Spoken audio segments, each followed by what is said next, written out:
आज तो नया ट्रैक्टर मैजिक आया था हमारी दुकान पे, तो हमने चला लिया और उसमें अमित भाई भी अलर के नीचे फंसाए गए। हेलो मित्रों, कैसे हो? स्वागत है हमारे नवे व्लॉग में।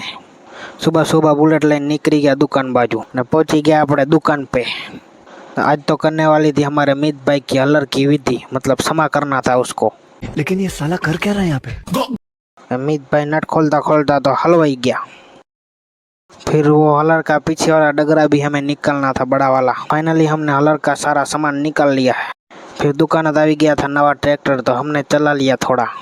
फिर पेट में तो चूहे फुटबॉल खेलता था ने આપણે આવી ગયા બાવાજી કને રોટી ખાવ। फिर तो क्या मूड बदलाई गया, खाई लीधा वड़ा पाव। फिर आ गया अपने दुकान है, इधर खेमजी भाई कटर चला रहे हैं। फिर थोड़ा रोला जमाने के लिए हमने अमित भाई के ट्रैक्टर में गाना चला लिया। પછી तो परेश भाई पेरा निकली गया साइड ऊपर અને પહોંચી આવ્યા આપણે મોગલ માતાજી કબરાઉ। થોડીક ભૂખ લાગી હતી એટલે આપણે રગડાપુરી દબાવી લીધી। ત્યાં આવે નીરાભાઈ તો ચડી ગયા ઉપર। પછી તો કરી નાખ્યો આપણે આખો સેટ તૈયાર। સેટ બનાવીને નીકળી ગયા ઘર તરફ। કેવો લાગ્યો વ્લોગ કમેન્ટ કરી નાખજો। જય માં મોગલ।